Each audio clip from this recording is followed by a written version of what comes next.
Nobody teaches you how to use the mind. There's no manual for the mind. So this, I think, is one of the most essential things in making progress in our life, is really understanding how our mind works. It's the one thing that we have to live with 24 hours a day, 7 days a week.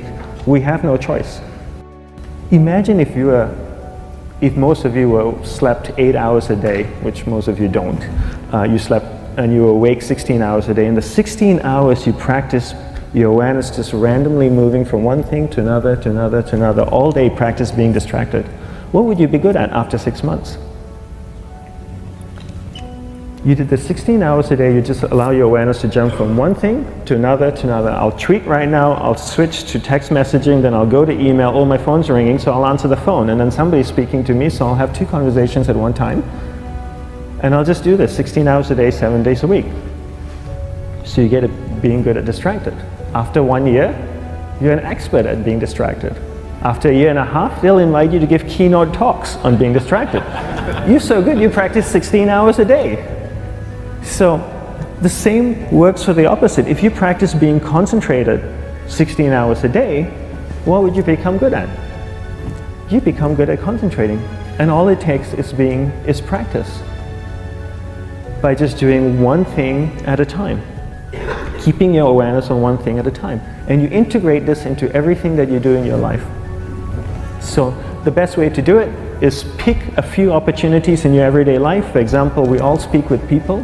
When I speak with somebody, I give them my undivided attention. I keep my awareness on them, and the conversation is really brief. Why? Because we're concentrated. We're not being distracted. A 10-minute conversation normally just takes 3 minutes because you're just so focused.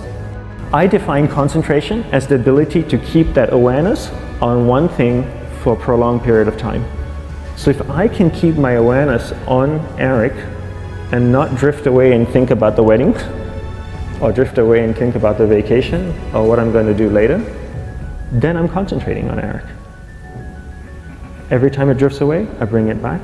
And the more I practice this, the more I practice concentration. So concentration is the ability to keep your awareness on one thing for a prolonged period of time. And that's a very simple definition of concentration.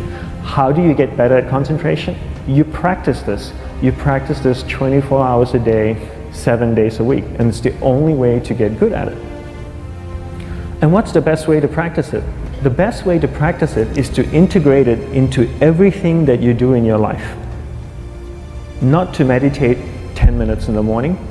It doesn't work. You really need to look at your life the same way a sprinter in the Olympics looks at his life. You've all heard of Usain Bolt, the man that won the gold medal twice, 2 Olympics in a row, broke the world record. I don't know anything about him, to be honest. But if I was looked at him, he obviously sprints, he practices running, probably does a lot of long distance, he probably does a lot of stretching as well, I'm sure he gets massages. He looks like he eats the right kind of food. Drinks the right amount of water, takes vitamins. His whole day is so disciplined. For what? To prepare him for 9.57 seconds. I think that's what the world record is, right? For 100 meters, 9.5 or 9.57 seconds. His whole day is preparing him for that short time, not the other way around. A lot of people say, you know what, I need to be more concentrated. So you know what, I'm going to meditate in the morning, I'll sit down for 2 minutes.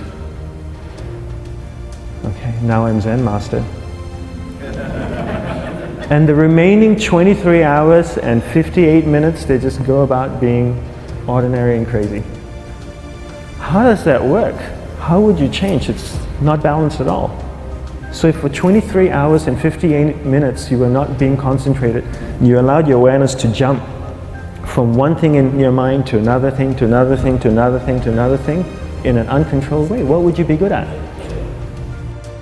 And out of a prolonged concentration comes the wonderful power of observation. You just become more observant, and when you become more observant, you see solutions quicker and you solve things quicker. And it's a wonderful, powerful feeling when somebody is concentrated on you and not being distracted. So the best way is to integrate it into your everyday life. You're speaking with your spouse, give her or give him your undivided attention. So develop your awareness, integrate it into everything that you do in your life. And that's the best way you become good at. The next thing we need to develop is develop your will. Will is really important. Will is almost like a muscle in your mind, and you use that to pull and control your awareness and take it from one area of the mind to another. And the will needs to be developed, and same like concentration, if you don't cultivate the will, it doesn't grow. And this is something that really needs to be cultivated. How do you develop the will? There's 3 very simple ways to develop the will. 1 is you finish what you begin. 2 is you finish it well beyond your expectation, no matter how long it takes. 3 is you do a little bit more than you think you can do.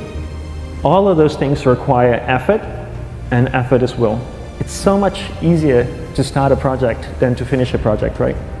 When you start a project, you're feeling creative, you're feeling inspired, you're full of energy. At the end of the project, you go, whose idea was this? So it requires tremendous amount of will to finish, and every time you complete something, you develop a little bit more will, and you have that muscle.